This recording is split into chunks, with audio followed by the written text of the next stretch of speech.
welcome to our webinar today, The Role of an Ombuds in Academic Integrity. My name is Sarah Elaine Eaton. I'm the series convener for the Academic Integrity webinar series, Urgent and Emerging Topics, hosted through the Taylor Institute for Teaching and Learning at the University of Calgary. It's my pleasure today to introduce Jeff Stransky, one of our own from the University of Calgary, a valued member of our professional staff, who, in my opinion, is a rock star when it comes to the Ombuds role and all of the services that he provides to students. I'm going to go through a couple of slides before I hand things over to Jeff. We begin our webinar with an acknowledgement of the traditional territories of the people of the Treaty 7 region in southern Alberta, where the University of Calgary is located, which includes the Blackfoot Confederacy, comprising the Siksika, Piikani, and Kainai First Nations, as well as the Tsuut'ina First Nation and the Stoney Nakoda First Nation, including the Chiniki, Bears Paw, and Wesley First Nations. I would also like to acknowledge that our home city, the city of Calgary, is home to the Métis Nation of Alberta, Region 3. I have a couple of housekeeping items before I hand things over to Jeff. First of all, today's session is being audio and video recorded. Your names as participants will not be recorded, and also the live text chat is not recorded. The recording will be processed by the team at the Taylor Institute of Teaching and Learning and posted publicly on the Institute's website, as well as on their YouTube channel. Will be available for public viewing after the webinar. Normally during our webinar sessions, we ask you as participants, please to keep your microphones and cameras turned off because it helps with the overall quality of the recording. To that end, we would ask you to use the text chat box to ask your questions. What we normally do is I will read the questions from the text chat box, since that's not captured during the recording. So we'll have both a visual and audio recording of the questions, and Jeff will answer the questions. Also, we wanted to let you know that closed captioning has been enabled for today's session. With that, I will hand things over to Jeff. Jeff, the floor is yours. Thanks so much, Sarah. I thank you for your kind words. I like to think of myself as a rock star, but that's more at home than at work, because as part of self-care during a global health crisis, I have gotten better at ukulele and playing 1980s rock anthems on the ukulele. Actually, I would say I am a bit of a rock star. You think if the thought of me doing that seems silly, you should see it when my 8-year-old does it. But yes, okay, so let's just say I'm a rock star. I'm going to share my screen, and I will be honest, I don't have a ton of mileage using Zoom this way. So I ask for your patience. I think it'll be okay. You can see my slide? You look great. Please go ahead. That's great, thank you. Okay, so my name is Jeff Stransky. I am the student ombuds at the University of Calgary. I have been in this role for 3.5 years now, and I come from a long history of student advising at the University of Calgary. I don't come into this role through a legal path, as many ombuds people do, but my institutional memory has served me very well. So I should, let's just do this. You're probably aware these are the goals of this session, and it's to improve your understanding of the role of the Student Ombuds Office on your campus, if you have one. I'm hoping that you will learn how one Student Ombuds Office supports students through the academic misconduct process, from the initial allegation right through until the end.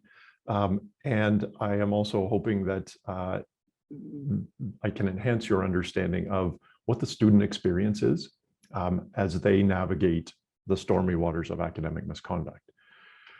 I am curious to know who is here today, and I don't need to know your names, and I'm just wondering if I could ask that in 1 or 2 words, you just post in the chat what your role is, and these are some examples, but if you could just let me know and give me a sense of who's in the room. We'll maybe take 15 or 20 seconds to do that.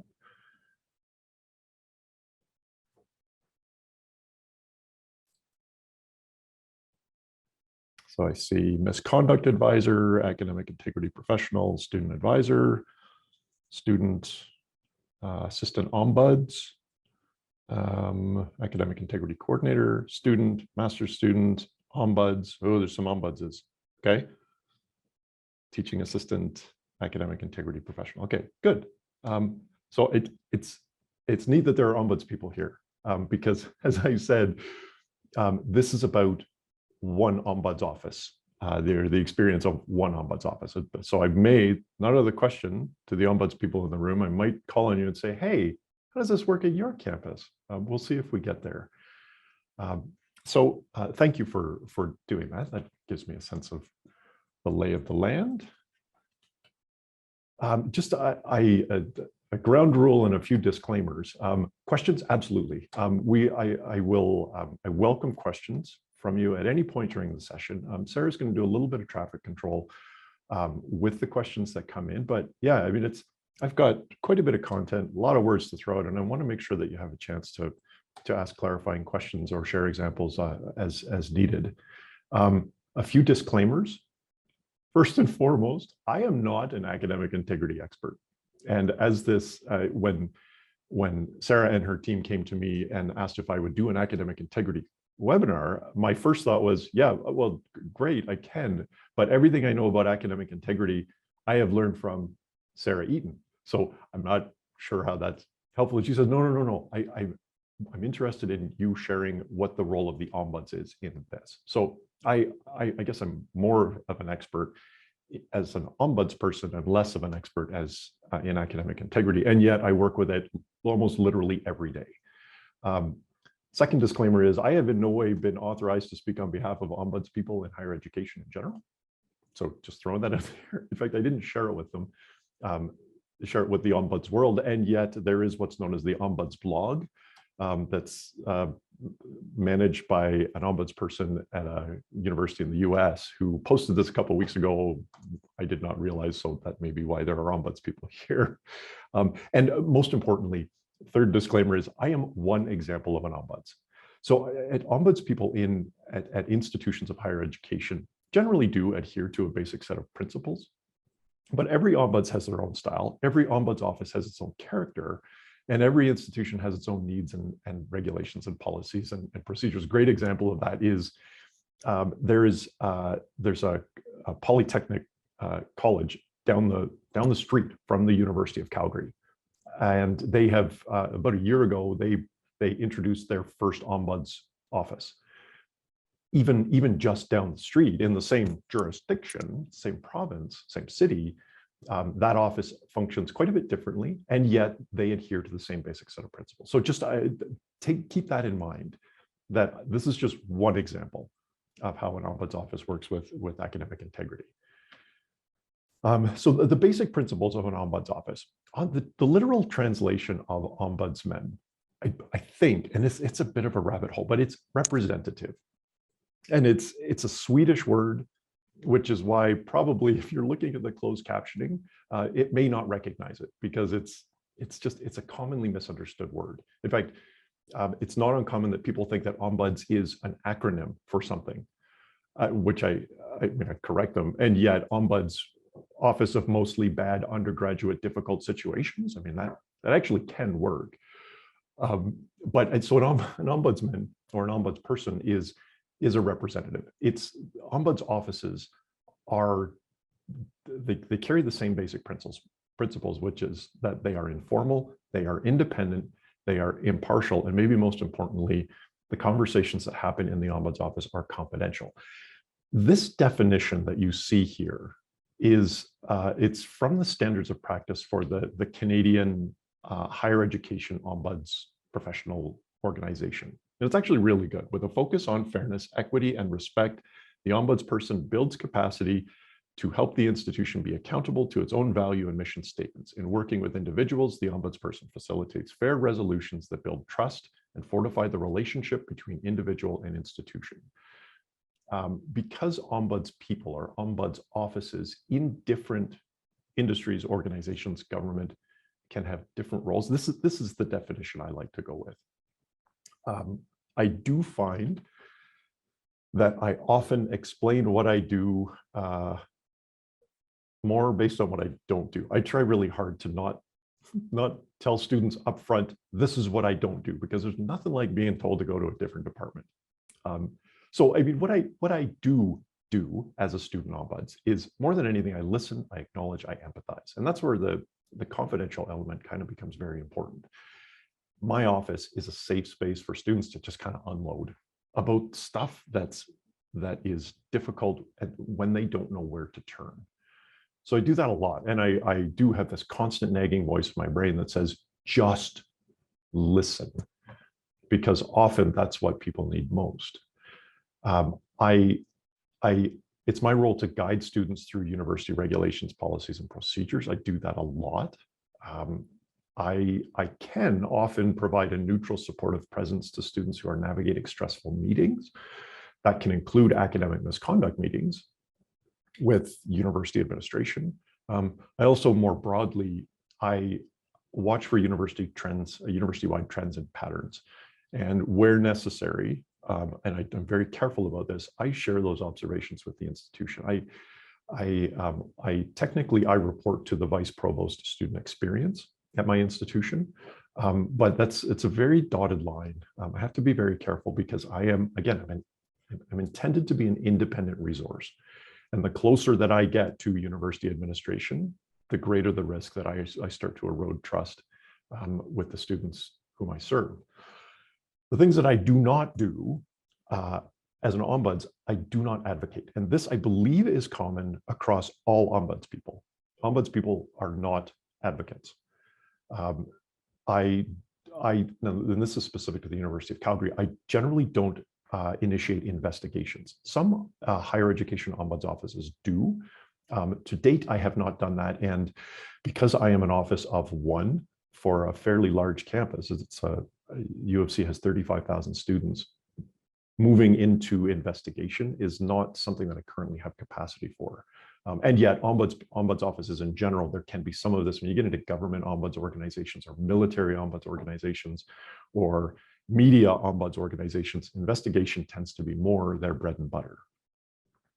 I certainly don't discipline people. I am constantly pointing that out to students that, yes, if you have a complaint about your professor, I am not going after them. I'm not a watchdog. I'm not a bulldog. I'm not an attack dog. Discipline is not my thing. Thankfully, because I don't really have the personality for it. Academic advising and personal counseling, also not my role, although because I come from a long history of academic advising, I can add some of that knowledge.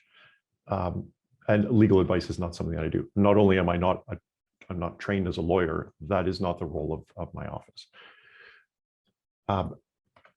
So I can also give you a sense of what I do as a student ombuds by sharing with you the types of issues that my office encountered or has encountered in recent years.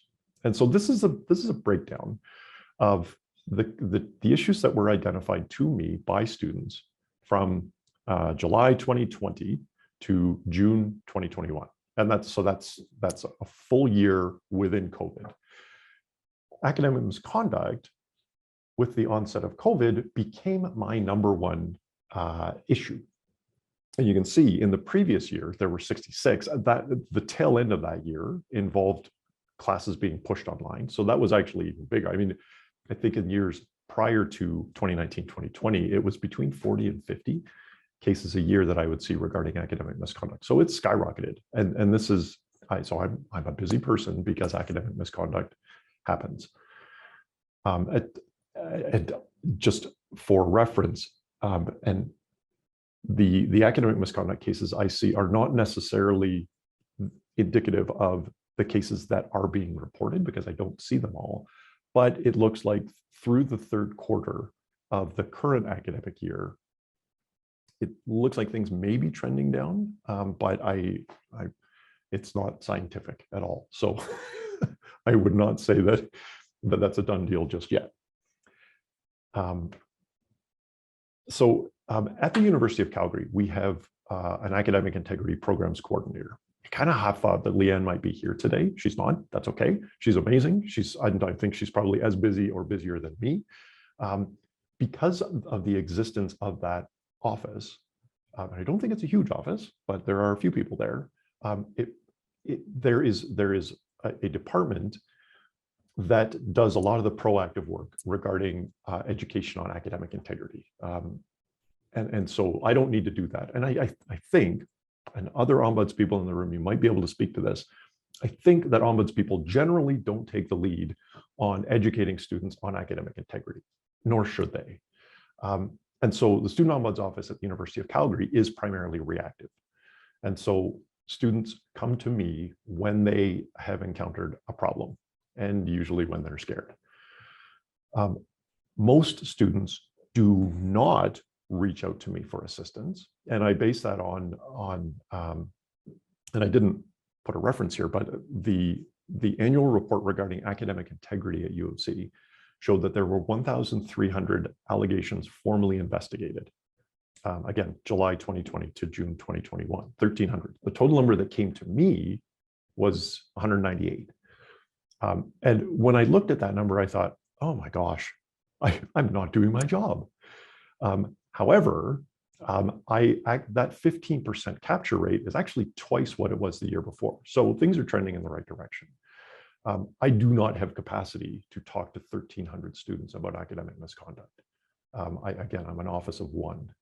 There are some universities that have more capacity. I think it would be helpful if I could do more, but that 198, no one was turned away. That was everyone who came to me was helped, and they were logged. So we'll see what that looks like in the years ahead.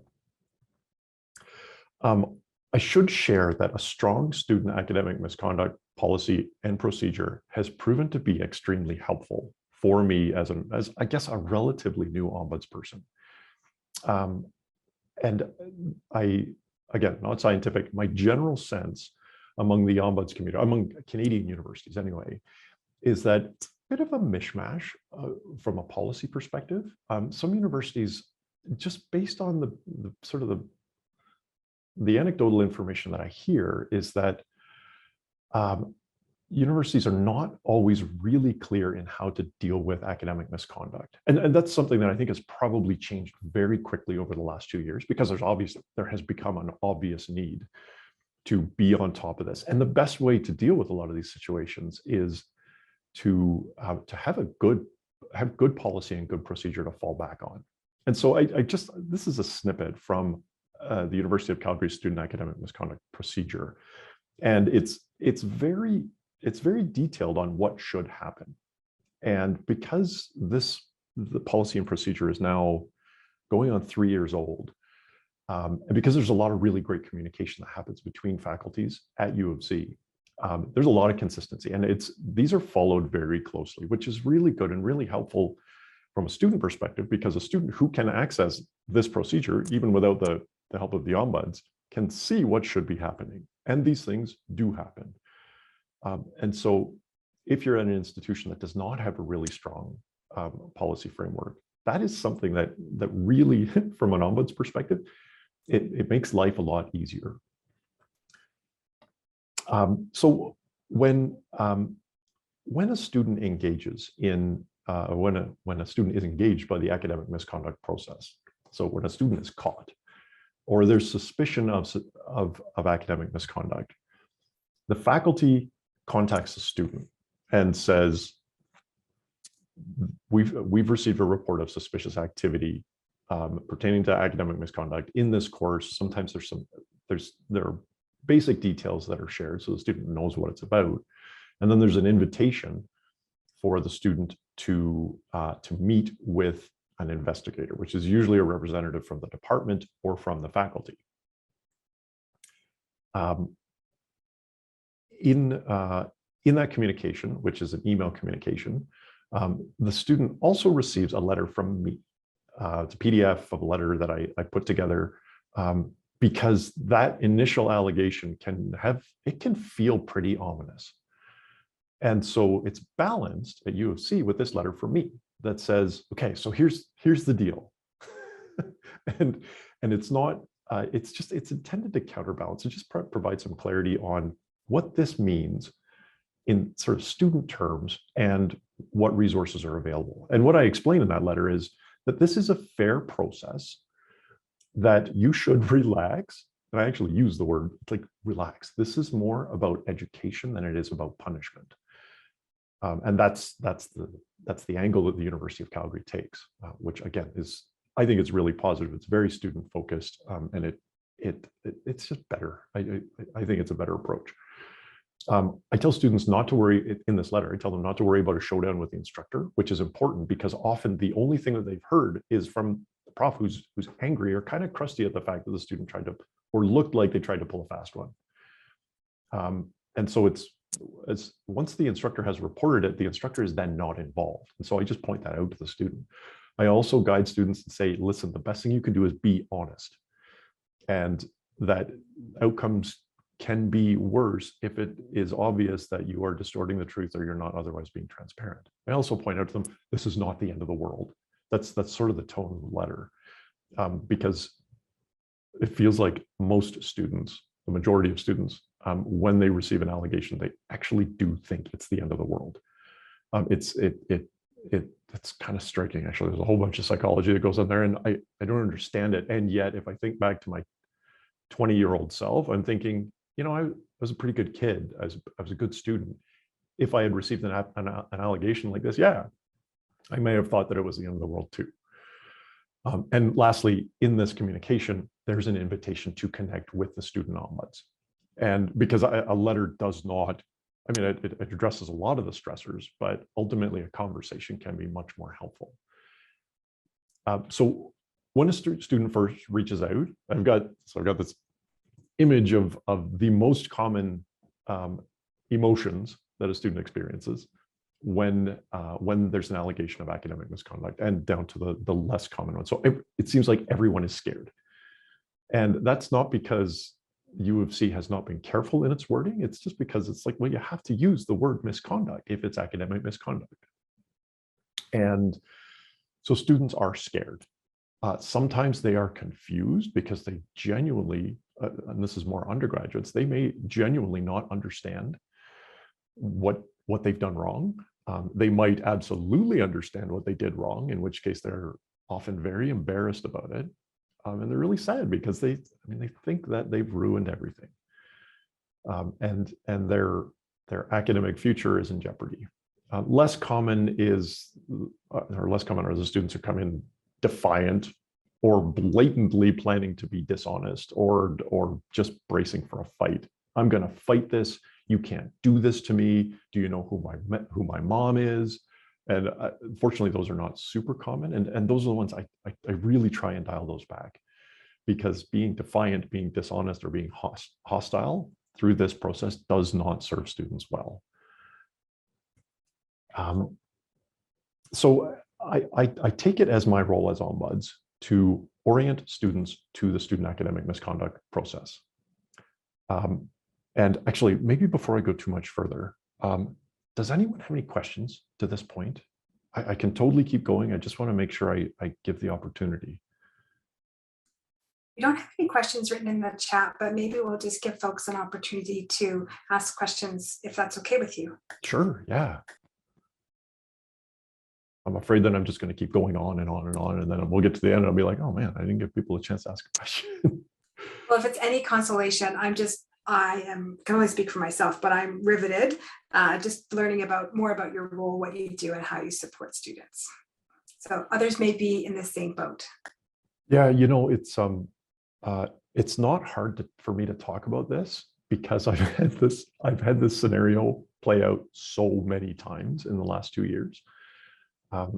You're kind of looking through a window at the conversation that I have with pretty much every student who comes to me being accused of academic misconduct. So thank you for letting me share it with you. You bet. We did have an expression of gratitude come in from someone who's here today from our engineering faculty, saying thank you for the letter that you've given to them, because it balances out the email that they send from the faculty. Yeah. So that comment came in. Yeah, but we don't have any questions right now, so we can just keep going. Sure. Okay. When I'm coaching students on how the student academic misconduct process works, usually I start with identifying to them how this came about. So how suspicious activity was reported and by whom and how this is supposed to go. Sometimes students have been contacted by their instructor. I mean, there can be an exchange where a student asks, well, why didn't I do well on this? And the instructor says, well, it's because you didn't cite any of your sources and I'm going to report this as academic misconduct. I mean, that can happen. In other cases, the instructor says nothing to the student and just reports it. And that follows the procedure. An instructor, excuse me, is not intended to engage the student in conversation about this. And so I then point out to the student how this works, where the instructor or the TA submitted their report on suspicious activity, and it is now being investigated by the department/faculty, depending on the situation. In that communication with the student, they're invited to meet. And that's usually, that's the biggest initial stressor as a student. Now the student is getting, hauled into the principal's office. That's actually not the case. And what I point out to students, I share with them what they need to expect in that meeting. And one of the things is you're not being hauled into the principal's office. That's not how this is. There's no yelling. There's no scolding. This is in the initial stages, it's an investigation. And for you as a student to be treated fairly, you need to have an opportunity to understand the evidence that has been brought against you. You also have to have the opportunity to share your side of the story. And that's really important. And that across faculties at U of C, there's a lot of consistency where a student, needs to be heard. And often when students hear, oh, I get a chance to talk, their stress level comes down, because it's not, we found this, you're guilty, you're going to the gallows. Like they get to have a voice. I will often coach a student on how to prepare for this, and it's not a speech, it's not a presentation. I mean, it's get a good night's sleep. Check your notes, check your assignment, check your quiz, wherever the accusation has been directed. Try and understand what might have gone wrong, or what happened. Be ready for the question. So tell me what's going on here. So if the investigator says, here's the evidence, tell me your side, be ready for that. And often I will say, have a few bullet points ready, because it might be a stressful meeting just because of what it's about. It's nice to have something to go back to. And in these meetings, students always have ample opportunity to ask questions and to share their side of the story. In these investigation meetings, faculties always give students the option to bring an advisor with them. And advisor is kind of a general term for, I sometimes call it a wing person. And it's someone to be there as moral support. So it's not a lawyer, it's not an advocate, it's just someone to be present in what might otherwise feel like a really stressful meeting. Because, and that's woven into the process.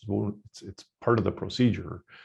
Because if a student is so unbelievably stressed about this situation that they can't even really communicate, then there's a real risk that they're not going to be treated fairly. And so if it's as easy as just bringing someone with them, and that can be the student ombuds, it can be a friend, it can be a classmate, it can be a family member. Generally speaking, I say, don't bring your mom. That's not ideal. It just introduces often an unwelcome dynamic. But any of those others, if it helps make you feel more comfortable, then go for it. You have that right, and you're not judged any differently. I always talk to students about what the possible outcomes are, and that can be, well, is it you're either found responsible or you're not, or it's I need to investigate this a little more and I will get back to you. And then if a student is found responsible, we talk about sanctions. And this is usually the point when the stress level drops the most, because this is where I say you're not getting kicked out.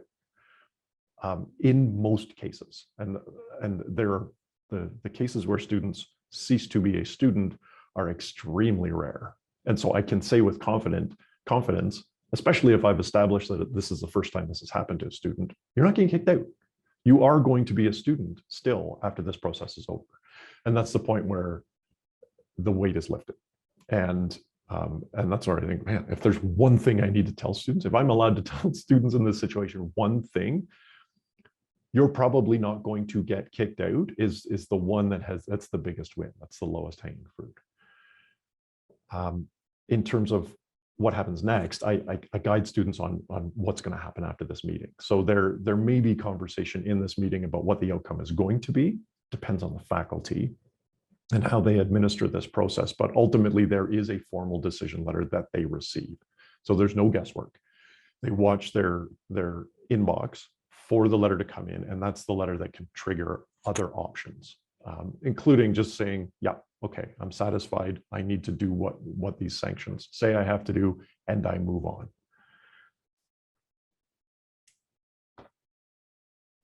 on. Okay. What other information do I share with students? I tell students that guilt is not presumed. I do share with them the standard of proof that is required to find them responsible, and that is what's known as balance of probabilities. And ombuds people in the room, you totally know what this is about. Lawyers in the room, you totally know what this is about. And it's basically, is it more likely than not that academic misconduct occurred? And that, as standards of proof go, it's low. I mean, if you watch any police, or if you watch Law and Order, if you're familiar with beyond a reasonable doubt, that's a very high standard of proof. Balance of probabilities is quite low. And so I do share with students that the university, your faculty, does not need to prove beyond a reasonable doubt that you did this. They just need to be reasonably confident that, yeah, it probably happened. And that's just, it's a heads up. And it's, I mean, fortunately, the sanctions that can happen are, you're not going to jail for this. And so on the off chance that they were wrong, well, your life has not been altered because of a misfire. And the misfires generally don't happen. I do give students perspective on sanctions, including the difference between the sanctions that they get if it's a first offense or a second offense or worse. And this is where I often draw on my background in advising and in the registrar's office to just kind of give them the big picture. And again, it often comes back to there's an excellent chance you are still going to complete this degree at the University of Calgary. I will commonly refer students to other places for additional support. Faculty advising office, they can always have an abstract conversation and just say, hey, it's looking like I might not pass this course. They don't necessarily have to say it's because they're being investigated for misconduct. And they can arm themselves with information on what the true outcome of this is going to be. Because the student might think, oh my gosh, if I fail this course, I'm gone, I'm out of my program. If a faculty advisor can say, well, no, it's bad, it's going to drag down your GPA, but your GPA is good enough that when the academic review happens, you're likely still going to be okay. And then again, the stress level drops. In cases where students remain really anxious about this whole process and what the impact is going to be, I will make sure that they're aware of the services that are available on campus to support them with counseling if necessary. And that's a common feature in all letters that deliver difficult news at the University of Calgary, including academic misconduct. There's always, usually right before the end of the letter, we are aware that this will cause you quite a bit of stress, and we encourage you to reach out for support if you need it. And so I just echo that. I do remind students of the seriousness of student academic misconduct. And this is where I'm impartial, right? So if I'm neutral as an ombuds, it's not my job to always side with the student. And in fact, I shouldn't ever side with the student. Although sometimes I'm a human being and things happen. But it's not my role to be their buddy. Empathy is a funny thing because sometimes it gets away from me, and students can feel like I'm their best friend. It's like, well, if you feel like you've got no one on your side, well, yeah, I'm on your side, but I'm also kind of on the institution side. And so I will remind students that student academic misconduct is serious. I don't get me started on CHEG because most of what I know about CHEG I have learned from the academic integrity community. It drives me a little bit bananas when I think, oh my gosh, this is Chegg or Course Hero or StuDocu or any of them, they're really taking advantage of people, and that makes me really mad. So I mean, it's not necessarily entirely a student's fault that they got sucked in, because it's a pretty slick pitch, and yet it's still serious. And even if it's not something like online file sharing, if a student cheated on an exam, that's serious. If a student plagiarized and totally didn't realize, they just forgot to add in a couple of citations, well, it's still serious.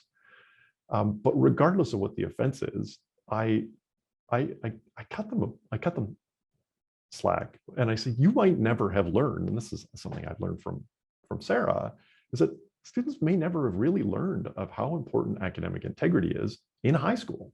Like, this might be the first time that they've really encountered this. Well, is that their fault? I'm like, well, maybe not.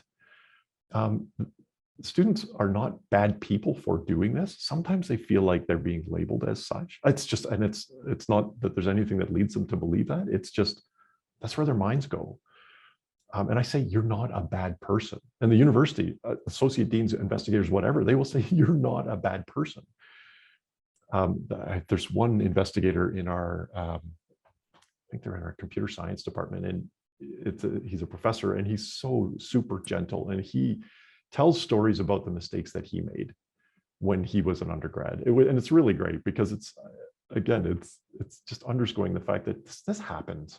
I mean, oh my gosh, I look back to my first year undergrad, and I think I'm actually a little bit mortified at some of the stuff that I did that might actually have crossed the line, that I got away with. And so, yeah, I mean, we're all human, and sometimes we're 17-year-old humans. And sometimes we're 28-year-old humans who come from other countries who don't actually realize how academic integrity looks in sort of Western Europe, Canada, the US. I also point out to students that the goal is not to get rid of them. The goal on the part of the university is for students to understand, learn from their mistakes, and move forward. And so, again, you're probably detecting a bit of a theme here, where it's like, okay, I need, and it goes back to what I say in that letter, you got to relax. You like have some perspective here. This is not, you did not, you didn't commit a capital offense, and there is a path forward. Any questions? Shall I keep moving? We don't have any questions in the chat, but I'm going to offer a brief reflection. One is that when you talk about that people aren't going to go to jail for this, and knowing broadly sort of academic integrity and how it works globally, in some countries, some of academic misconduct offenses are criminal, and people can be jailed for plagiarism. So that you share that with students, like this isn't a criminal offense, I think is wonderful. And also when you put that bullet point there, simple and clear, that you're not a bad person, it reminded me of some research done by an Australian colleague who's now passed away. Her name was Tracy Bertag. And in one of the last pieces she wrote, she talked about how academic misconduct is treated differently in different countries, including in English-speaking countries. And she pointed out that, for example, in the United States, that it's often seen through a moral lens, and character education and a person's character have been key focal points of the misconduct discourse in that country. Whereas in Australia, and she argues in other Commonwealth countries, it's seen as a behavioral matter rather than a matter of character or moral, morality. And I think those distinctions are quite different, right? Morality versus behavior. And you've really outlined here that there's no character judgment on a person if there's a finding of misconduct. So thank you for saying that. And I don't see questions in the chat right now, but I'll keep an eye out on the chat. Sure. Okay, thank you. So the outcome, how these things turn out, it can happen that upon investigation, the evidence is not sufficient to prove that the student is responsible for misconduct. That in the last year, that unproven cases, I think were 16 or 17% at U of C. So the vast majority were actually found responsible, but it is possible, and I will tell students, especially in cases where they are adamant, I didn't do anything wrong. And sometimes I buy it. And sometimes it's real, where I'm like, ooh, this is interesting. I'm not sure that you've done anything wrong. I'm not the judge, and I'm not the expert, but based on everything you're sharing with me, don't assume that you're going to be found responsible. And that's again where I'd say you have the chance to share your side of this. And I have seen cases where in that investigation meeting, the investigator says, I don't think you've done anything wrong here. And so it can happen. Most of the time, no, but it can. So I make sure that students are aware of that. The other side is that students are in fact found responsible. And sometimes the impact is very limited. I often say to students, listen, if there's a good way, there's not a good way to get caught for academic misconduct, but if there's an easy way to learn this lesson, you get caught cheating on a quiz that's worth 2% of your final grade. You're caught, you end up with a 0 on that quiz. You are forced to attend, or you're mandated to attend 2 academic misconduct webinars that are probably really useful. And I mean, in terms of grade impact, you go from a high B+ in the course to a low B+. And so ultimately it's like, wow, it's a really good lesson. And hopefully it never happens again. That can happen. As the sort of the ticket value of the assessment, I mean, if it's a midterm that's worth 35% of the final grade, and the sanction is the student receives a 0 out of 35 on that midterm, it's like, okay, so now the impact is quite a bit higher. And I see all of these. I mean, I see more students who are more stressed because they have more to lose. And so, I mean, that can happen. And I do my best to walk students through that. So these are the sanctions at the University of Calgary. And the ones that are lighter gray are the ones that are lighter sanctions. And the darker ones are pretty dark and really serious. Most commonly, the sanctions that students receive don't go much beyond failure of course. So if you go left to right, top to bottom, education about academic integrity, if a student is found responsible, they, I think without fail, are required to, there's an educational sanction. And again, this is the team in our Academic Integrity Program Center who they develop these sessions. And students come out of them going, oh my gosh, not only do I know more about where I went wrong this time, but I was probably at risk of straying into foul territory in other ways. So I am so glad that I went through this. So that always happens. I don't often see warnings where a student just kind of gets off with a written warning. That I don't see. I'm not sure why. What's more common is that a grade reduction or a failure of the assessment will occur. In fact, the failure of assessment is probably the most common, where if it's a lab, if it's an assignment, if it's a midterm, they just get 0 on that, especially if it's plagiarism. If a student was using someone else's material, even if the plagiarism was completely unintentional, you don't need me to tell you that you can't pass off someone else's work as your own and get credit for it. And so it's a 0. When we get into failure of course, that tends to happen more if it's a second offense. So if a student has previously been found responsible for misconduct, they went through the process, they maybe arguably should have learned their lesson, but they did it again. The second time might result in, you know what, you cheated on this midterm.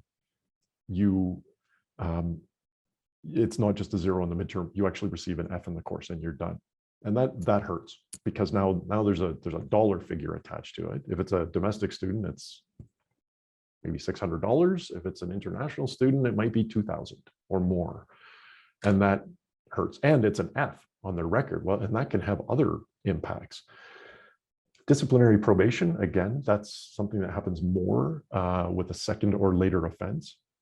Suspension, often for 12 months, that happens maybe with a third or subsequent offense. Expulsion and credential revocation don't happen very often. People don't commonly get to those points. In fact, I don't think I have seen an expulsion. I believe they have happened. I am aware of one credential revocation that has occurred, and it in recent memory, and I think it's now several years ago, where it was I think it was a master's thesis that was extensively plagiarized, and it was found out long after the student had graduated, and in fact, their credential was revoked. But those, I don't talk to students about those, about expulsion and losing their degree, except to say it's not going to happen because it is so incredibly rare. I do like to introduce to the conversation this ripple effect or spin-off effect or domino effect, where for lots of these sanctions, there are other things that I just like the world to be aware of. And some of them are more obvious than others. So if a student fails a course, then they've got an F on the record. At the University of Calgary, at the end of every year, I believe in all faculties, there is an academic review for undergrads and for grad students. An F on the record can drag a student's GPA down low enough that they may be placed on probation or required to withdraw. If it's a grad student, technically, according to grad studies rules, if a student gets an F, technically they're required to withdraw from their program. It's not acceptable. Or it doesn't even have to be failure, of course. For a grad student, a grade lower than B- can be grounds for a requirement to withdraw. It's not that the student has been suspended or expelled, it's that they've received a grade penalty that is low enough that actually it causes something else. At least one of our faculties will say, even if you're a straight A student, if you're found responsible for misconduct, you can't get on the dean's list this year. I didn't even realize that was the case until very recently. And for a super high achieving student, that can be a big blow. I have those conversations with students who say, if I'm found responsible for misconduct, my dad is going to kick me out. Or, my community is going to have, this will be a huge problem. Okay, good to know. If it's an international student, certainly when it comes to things like suspension, if an international student is suspended, now they can't be in the country anymore. Or I think, and this is where I'm not an immigration consultant, so I'm technically not, it's illegal for me to talk about this, but I think it's 90 days that a student can be in Canada without studying. And so basically, if it's a 12-month suspension, they have to go home. Well, that's huge, because sometimes they're going home to Bangladesh. First of all, it's an unexpected plane ticket. But what do you tell your family? What do you tell your community? You went all the way to Canada to seek enlightenment and fame and fortune, and now you've been effectively sent home because you cheated or you're found responsible. It's like, okay, so we just need to be mindful that can happen. There can be a financial impact, because if a student fails a course, or if they have to repeat a course because of a low grade, well, I got to pay for it again. Again, for an international student, that can be really expensive. Funding, if students are receiving awards that are dependent on being in good disciplinary standing, then that can be a problem for them. And what I find very commonly is that students think they may have ruined their future by being found responsible for misconduct. And if they're applying, but I got to go to grad school, I got to get into this super competitive program. It's either killed my GPA, or I'm afraid that they're going to find out about this. Well, sometimes professional programs will actually ask on their applications, and this might be common for law schools. I haven't confirmed it yet, but I believe it's the case. On a law school application, students can be asked, have you ever been found responsible for academic misconduct? To the student, the aspiring law student, it's easy to think, if I say yes to that, I'm done. They're going to use that to weed me out. That's sort of the perception. I don't know that that's actually the case. But that's the threat. That's what students feel. That's kind of what the word on the street is. And when it comes to professional designations, I am aware of, and I haven't done an exhaustive search, but in the state of Oregon, assuming that it's a current document, when you apply to become a lawyer in the state of Oregon, the application, and I searched it online, there is a question that says, have you ever been investigated for academic misconduct? I don't know the implications of answering that question with a yes, but this is what students see. This is what the word on the street is. And so sure, it's like, yeah, easy for you, the institution, to say that I'm responsible for misconduct. Do you realize that you might be ruining my life? Or do you realize that my perception is that you're ruining my life? And of course, there's the mental health aspect. It is, you don't need me to tell you that this is a difficult time to be a human being, and has been for the last 2 years. Oh my gosh, I'm afraid to look at the news because there might be another reason why it's difficult to be a human being. People are struggling. People are struggling. Students are struggling. And I just like to, I just kind of throw it out there that, you know what, this could be the straw that I don't necessarily want to say pushes a student over the edge, but we all as education professionals need to be mindful of how much some students are struggling and what this can do to them. I've just noticed there is a comment from Arlette. I've seen this asked by Canadian police forces in their employment vetting process. Actually, that's good to know. I was not aware of that. And thank you, Arlette, for saying that. So when you want to become a police officer and you're asked, have you ever been caught cheating on an exam or academic misconduct? What does it mean if you say yes? I mean, I like to believe, well, it's just, no, it's a thread that can be explored, where it's like, okay, so you said yes, so let's talk about that. And that's, if you want to get a sense if you're part of a selection process, you want to get a sense of a person, it's like, well, if you say, so tell us about that. It's like, yeah, you know what? I made a little mistake. It had big implications, but I really learned from the experience and I moved on. And actually, I feel like I have a better understanding of the system and the process. And I am even less likely that this will ever happen in the future. It's like, well, that's a really great interview answer.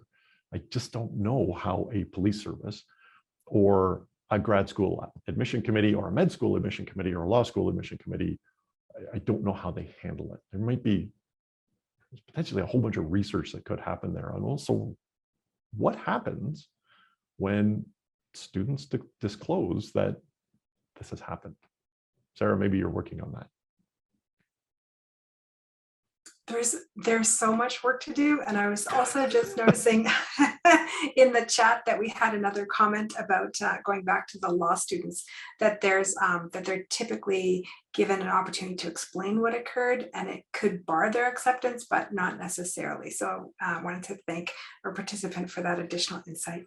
Yeah, and that is helpful, because that is consistent with what I've heard from our faculty of law at the University of Calgary. So maybe that's a word I need to continue to get out, that no, actually you're not sinking your own ship by answering that question. Yes, what I do say to students is, you are potentially sinking your ship if you are not honest on that application.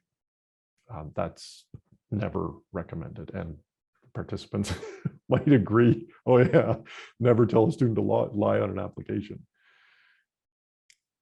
So I put this slide here because most of the time the outcomes of academic misconduct situations that come to my attention, I don't know, I don't hear, I'm not looped in on that. And the only way I find out the outcome is if a student tells me. And sometimes, in fact, it's very common that students contact me, they get what they need, they go forth, they have their meeting, and they never loop back to me. And that's totally okay. They're busy, they're stressed, they got 1,000 other things to think about. They do not need to make it a priority to report to me how this played out. Fortunately, lots of them do. And so that gives me a sense of how things play out. And I mean, again, if I've seen 300 of these in the last 2 years, I have enough of a sample to have a general sense, but there are so many students who I just never hear from again that it's hard to provide good data or draw good conclusions, because I just don't have a representative sample of how things play out. And again, that's, Sarah, you can put that on your research list of outcomes. I'm sure you'll get right on it. So I should talk a little bit about student appeals. And I am, how are we doing for time? Oh, we're good. Okay. So the word on the street when I started my role in 2018, and maybe this is still the case at other institutions, I so clearly remember a student coming to me and saying, I've been found responsible for misconduct and I want to appeal. And he explained his situation a bit. And I said, why do you want to appeal? Like, you really don't, I just didn't. I was like, there's nothing to appeal. He was just unhappy with that this happened. He said, well, my friends tell me that if you get caught and you're busted, appeal, appeal, appeal. And at the time I was new and I said, well, okay. And I mean, I would say this now, it's like, it's your right to appeal if you wish. I mean, I have an opinion. Maybe I shouldn't share my opinion, but yeah, if you want to do this, go for it. That has shifted. And the University of Calgary, our student misconduct and academic appeals policy was overhauled in early 2019. And so where there had been a lot of discretionary decisions and where the process was it was a bit of a decentralized smorgasbord. Every faculty was kind of doing their own thing. It was centralized.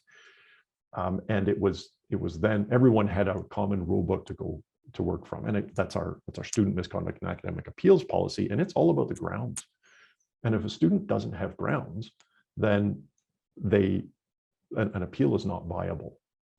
So there's been a bit of an evolution there. At the University of Calgary, there are 2 levels of appeal that are possible for misconduct cases. One's called the University Appeals Committee. And if a student is not satisfied with that outcome, they can appeal to the University Appeals Tribunal. In the province of Alberta, it's actually written into the Post-Secondary Learning Act that for misconduct, whether academic or non-academic, students have the right to appeal to the highest level possible, to the Board of Governors, and that's the University Appeals Tribunal. So the next bullet, I've listed the grounds of appeal for misconduct decisions. And this is kind of interesting because the last one, F, is any other ground. So that basically gives students free rein to appeal on whatever basis they want, including extenuating circumstances. It doesn't mean they will be successful, but a student can look at this and say, I can make whatever argument I want. I will try and filter that a bit by pointing out that no, it won't necessarily work. This leaves the door open for them to try and make an argument. The grounds are really important. When I'm talking to students about appealing a misconduct decision, to have it overturned or to have the sanction reduced, I give them a reality check. And we live in a time when people want to complain and fight and be grumpy. And that's not judgmental. In fact, that's me. It's a bit of a tangent, but so I have a swell insulated bottle. My wife has a swell insulated bottle, and hers is not insulating.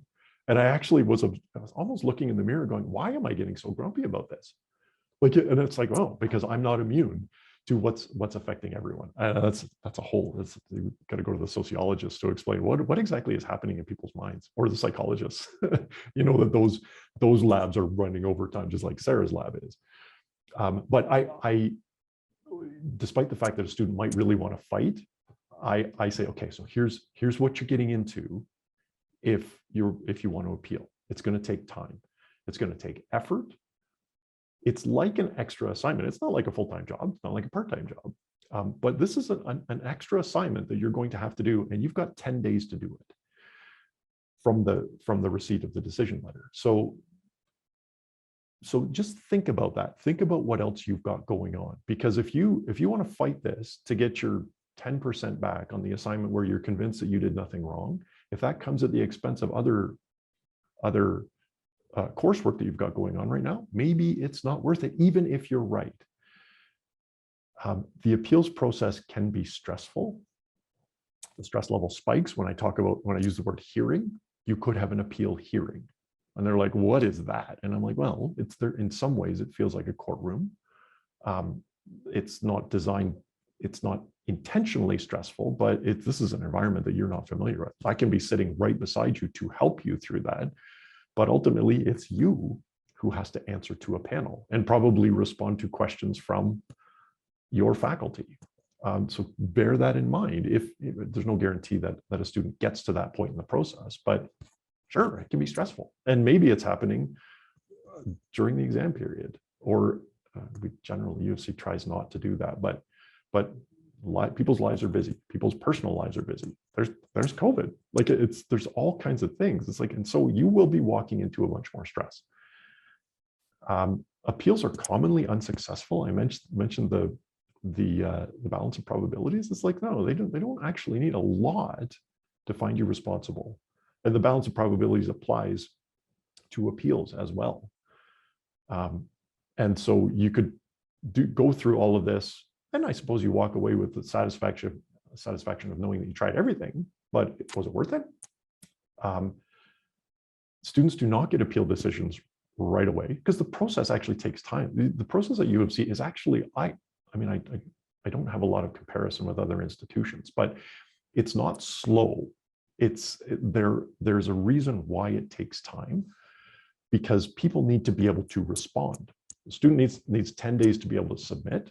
An administrator needs time to review. A respondent, the faculty, needs time to be able to prepare their response. They need to convene a panel, they need to schedule. And so an appeal decision, ultimately, there needs to be 10 days on the far end so that a panel can render their decision and communicate it. So it can be 2 months. And if a student is expecting that, well, no, they just have a meeting on Tuesday and they'll tell you at the end, it's like, no, it's a lot more involved than that. Which brings me to number 5, the uncomfortable possibility of regret. And I say this to students all the time. And actually, it's not just academic misconduct. For students who are looking to go into any appeal process or submit any sort of legal complaint, this is where I'm not a lawyer. Lawyers in the audience, I'm sorry if this makes your skin crawl, but I will say, and maybe I'm right. If you engage in this process, you can go through everything to make sure that your voice is heard and to argue your case. But these processes take a long time. You could get all the way to the end. If it's a human rights complaint in Alberta, that's probably 2 or 3 years before it reaches its conclusion. And you could get to the point where you win. You are successful. You come out on top.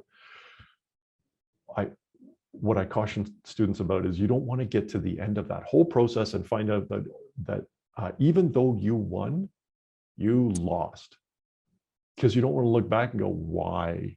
That's 3 years of my life that I don't get back, or that's an experience that I just don't see enough value in for the amount of effort and time and blood, sweat, and tears I put into it. So I just kind of throw that out. I mean, if a student feels strongly, I don't discourage them. I try and give them this perspective.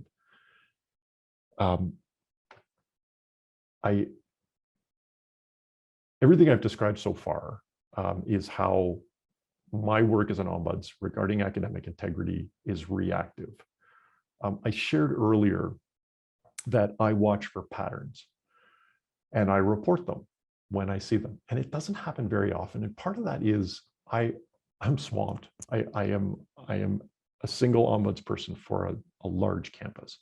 So I don't really have capacity, but it's also that it doesn't happen very often where I see these patterns. And there are, so there's U of C has an undergrad academic integrity discipline committee and one for graduate studies as well. I participate in that. And it's my opportunity to share some of what I've shared with you today. Some of what it looks like on the front line. I certainly don't go into detail. Every case is confidential, but I share the patterns. I share what I'm seeing and hearing from students. I can provide some support with regard to sort of principles of fairness, because I'm kind of, ombuds people are in the fairness business. It's not about who's right or wrong. Is this process fair? Are students being treated? It's a relational fairness. Are students being treated fairly? I also, and this is where I draw on my long history at the University of Calgary. I've had my nose in the undergraduate calendar, graduate calendar for many years. And sometimes calendar regulations and university policy are at odds with each other. And that's a bit of a problem. And I mean, there have been cases, there was a recent case where there was a calendar regulation that kind of got intertwined with an academic misconduct procedure decision. And it got complicated because it almost looked like there was an unintended consequence, and that a student was effectively required to withdraw, even though their sanction was a suspension. And suspension and requirement to withdraw are two very different things. If you're required to withdraw, well, now you have to, if you want to continue your degree program, you have to re-qualify for it. And so this was just something where I kind of went, and in my Jeff way, I'm kind of like, I don't like to offend people. I don't like to get people's backs up, but I just kind of said, so there's something going on here that I don't know that it's intentional. And ultimately, I mean, it was taken up by our vice provost student experience. It was discussed with the faculty involved. And ultimately, even the faculty said, oh, yeah, no, we understand how that outcome is maybe not what it should be. And so they actually changed their policy. And I was like, well, part of me wants to go, yay, I was right. But it's not about me being right. It's about, will students be treated more fairly in the future? And I think in that case, the answer was yes. There's another example through our academic misconduct process. When a student is found responsible, there is a flag that goes on their account, on their student account, that is not really visible. It's very quiet, it's very hidden, and it's only supposed to become an issue if there is a subsequent offense for which the student has been found responsible. And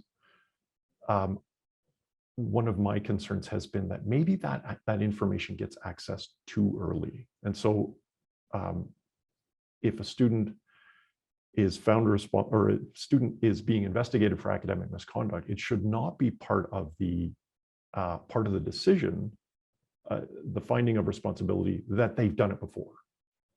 So it looks like you were cheating. We have all this evidence. We got the log from Chegg, and we looked at your record and we saw that you've done this before, so you probably did it again. So, ooh, that's bias, and that's the kind of thing that shouldn't happen. It is a ground for appeal, and so I would rather kind of chime in on that conversation and say, if you are using this information in this way, the student it would be the student misconduct and academic appeals policy it provides bias as a ground for appeal. And if a student can prove that the faculty accessed this information and it helped form the basis for a finding of responsibility for academic misconduct, then it could be overturned. And the faculty doesn't want to go through appeals unnecessarily. I think genuinely faculties want to make the best decision, the fairest decision. And so that's where I'm sorry, I'm belaboring this a bit, but that's where I, as the ombuds, as a neutral entity, can kind of step up and say,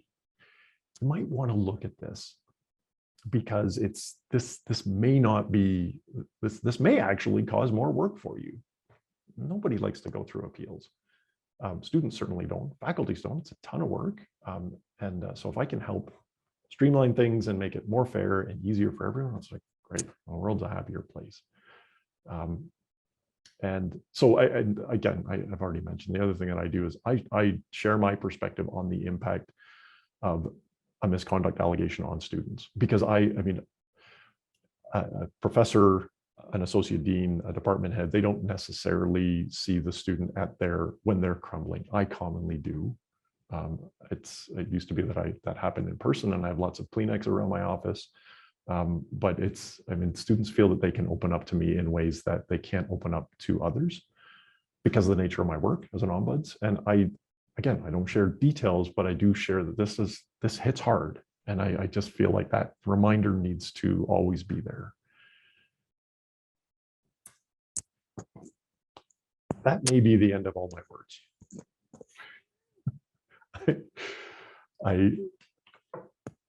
Now we can have questions if you have them. I would love if they're the other ombuds who are here, if you have any questions, if you have perspectives, if there's anything that's wildly different about your institutions compared to the University of Calgary, I would love to hear about it. If it's all exactly the same or pretty close, would love to hear that too.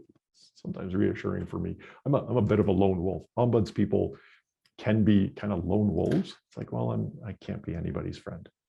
So, so sometimes it's nice when other ombuds people say, no, yeah, you got it. You're doing it.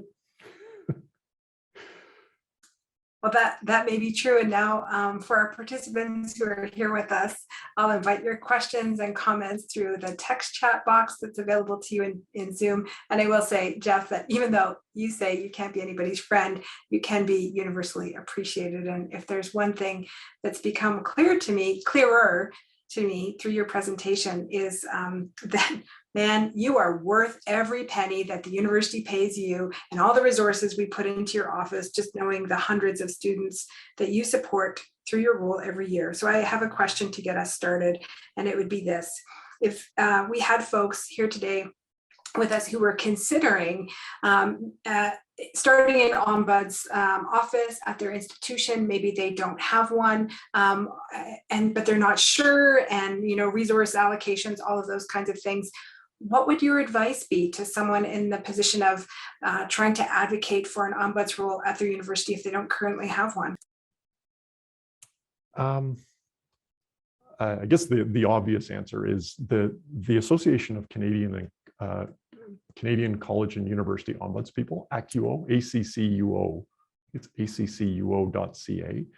I believe they actually have a toolkit at that website, at their webpage it's to address that very question. If an institution is interested in just getting some information, it's a very supportive organization. Ombuds people kind of stick together, and because they all tend to believe that this is really important. They all believe in fairness, and so that in Canada anyway, that organization can provide quite a lot of support. And there are some really great people. I'm a relative newbie, but there are lots of people in that organization who they've been ombudsing, because ombudsing is a verb. They've been ombudsing for decades, and they're just so they have such a keen understanding of the philosophy behind an ombuds office, and they can be resources as well. So it's not just go to a web page. It's like there can actually be consultations where the seasoned veterans in higher education ombudsing can be quite supportive. There's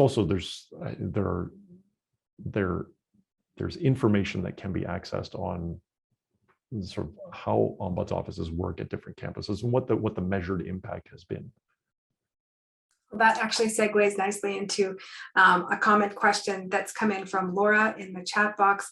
Laura said, other ombuds here, broadly similar policies at my institution, Simon Fraser University, but one difference is that the initial meeting to discuss the allegation is between student and instructor. We do not have investigators, so it can become uncomfortable for the students, feel personalized, impact the relationships for the remainder of the term. Curious to hear more about the investigators at your institution. So Jeff, I'm actually going to turn this one over to you, since I know that you know all of them on campus. I try and get to know them quickly, but oh my gosh, sometimes their workload is so huge. I'm like, I'm not going to complain about my workload, because the investigators, and thank you for the question, because it's when I use the word investigator, it's like, yeah, as I say it, I'm like, what is this, like some retired police officer or something? It's not. It's commonly a professor, a faculty member who, and it varies a little bit. It's a faculty member who is either in an associate dean or an assistant dean role within their faculty, or they are in sort of an associate department head role within their department. And it has everything to do with volume. Our faculty of science, the associate dean, was so incredibly overrun December of 2020. I think that's when things got really ugly for her. They came up with this process where they kind of outsourced it to the department. Part of that was that she needed help. Faculty of Science is our second biggest faculty. But part of it was that there needed to be understanding. And this is where our associate dean, I think she'd be okay with me telling you this. She's a mathematician. She's a statistician, which actually comes in really handy. But it's difficult for her as a statistician to talk to students about why what they did with their coding on their computer science assignment wasn't okay. And that's where it's actually helpful to push this to the departments where there is some content knowledge. It's not always the case. In our School of Engineering, everything is handled by the assistant dean. I think his title is actually Assistant Dean for Academic Integrity, and he does everything. So there's a little bit of variation. Our Faculty of Arts, our biggest faculty, it's all done by one associate dean. I'm not sure how she's doing it, but that's maybe that addresses sort of who the investigator is, and so it's a little bit. And I just add this. If the investigator is the associate dean, then the investigator is also the decision maker. If the investigator is in the computer science department, then it's more purely an investigation. They capture the conversation and they forward their findings to the decision maker. So in the Faculty of Science, the associate dean is still ultimately the person who makes the decision, determines the sanctions, and communicates that to the student. So there's a little bit of variation. I know it's a little bit confusing, but it's because we've got some really big faculties with one way of doing things, and we've got some smaller faculties that do their own thing. I will say there is one faculty on our campus where I never hear from students on academic misconduct issues. And it's because they handle things internally. And I don't know enough about that. I mean, in some ways it makes me a little bit nervous. But in other ways, it's like, well, okay, so if this is being taken care of, if that faculty has their own character, their own approach, then I'm okay to not have the additional business. But it is a smaller faculty, so they may have more capacity to do that. Yeah, thanks for that. Yeah, and that aligns with my understanding as well, that those who are in the positions of investigating or adjudicating cases are generally tenured faculty members. And at some institutions, as far as I know, in other countries, the investigator and adjudicator might be a member of professional staff, such as someone who works in student affairs. But that leads us into our next question that's come in. And the participant said, thank you, Jeff, for the information you've shared is really important. And wondering, is the Academic Integrity Office separate from other student resources, such as the Department of Student Affairs, or for us, I guess that would be our Student Success Center. So I'm going to leave that one to you to answer. Yeah, good. This is it's so interesting. The terminology at universities, I mean, it's hard enough to figure out how the org structure works at one institution, never mind comparing different institutions. So Department of Student Affairs, sure what the equivalent here is, but I mean, I guess the Academic Integrity Office at the University of Calgary is housed within our Student Success Center, which falls under Student Enrollment Services. So I think that's probably similar to Student Affairs. It's kind of a logical place. Our Student Success Center it's a resource that's available to students in all faculties. So it kind of makes sense that it's there. Yeah, I mean, maybe I'll ask, does that answer your question? I'll let the participant just chime in on that on the chat again. Yeah. But yeah, and I think my understanding is the same as yours. It's embedded within the Student Success Center. Yeah, and the person said, yes, it's similar. Super. Okay. Thanks for that. And just to clarify, Jeff, your office is separate from Student Affairs and the Academic Integrity Office. Yeah, and ombuds offices are interesting. And again, the ombuds, the participants who are ombuds, it can be handled a little bit differently. And I mean, a really great example is at the University of Victoria in Canada, their ombuds office.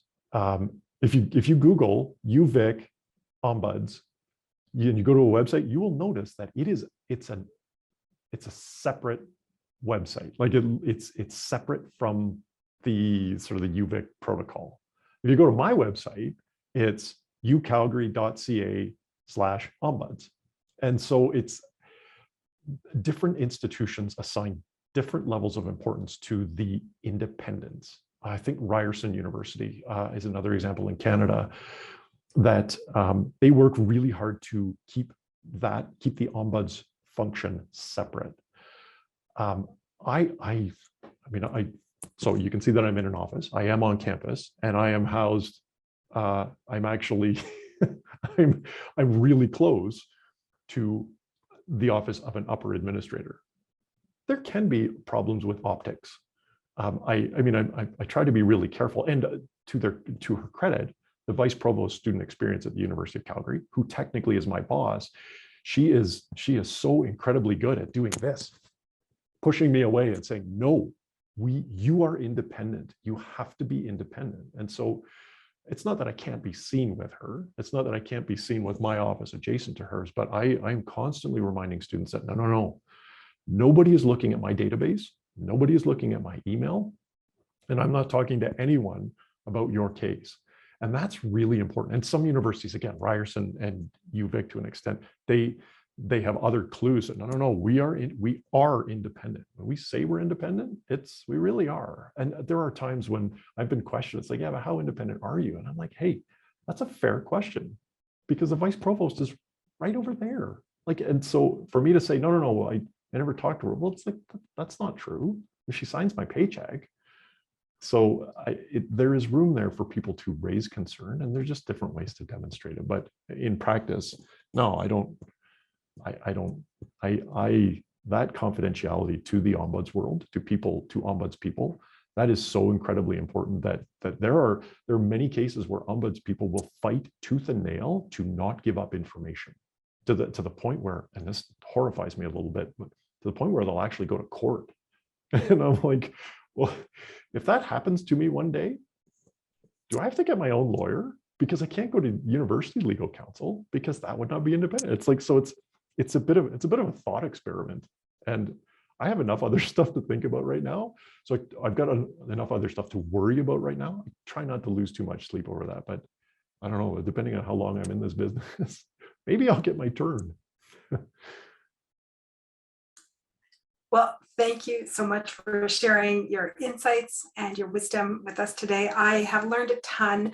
I know we've had connections over the years, and I come to you for questions, or you've come to me for questions, but I just feel like I've gotten a peek into the world of Jeff, the Ombuds, and I'm just so grateful for all that you've shared with us today. Thank you so much. It's been really enlightening and been really great. I did put out a last call for questions in the chat box, and I haven't seen any come in. But I see that you've offered your email address on the slides. So I guess folks could reach out to you if they had additional questions. Would that be fair? Yeah, for sure. As you can imagine, I am swamped with student cases, but I'm actually I'm trying harder than ever to connect with people. And that might not just be an email exchange. I mean, it's so easy for us to connect across borders, provincial borders, state borders, international borders. Having a 10-minute chat with an ombuds person in Eastern Canada, it's like, of course, we as human beings need to talk to other human beings. That sounds like a wonderful note to end on. Jeff, thank you again for sharing your wisdom and experience with us. With that, this formally concludes today's webinar and the Academic Integrity webinar series hosted through the Taylor Institute of Teaching and Learning. So as usual, the recording will be processed by the team at the Taylor Institute and posted publicly on the Institute's website and on YouTube. Thanks everyone for joining us, and a special thank you again to Jeff. Bye everyone.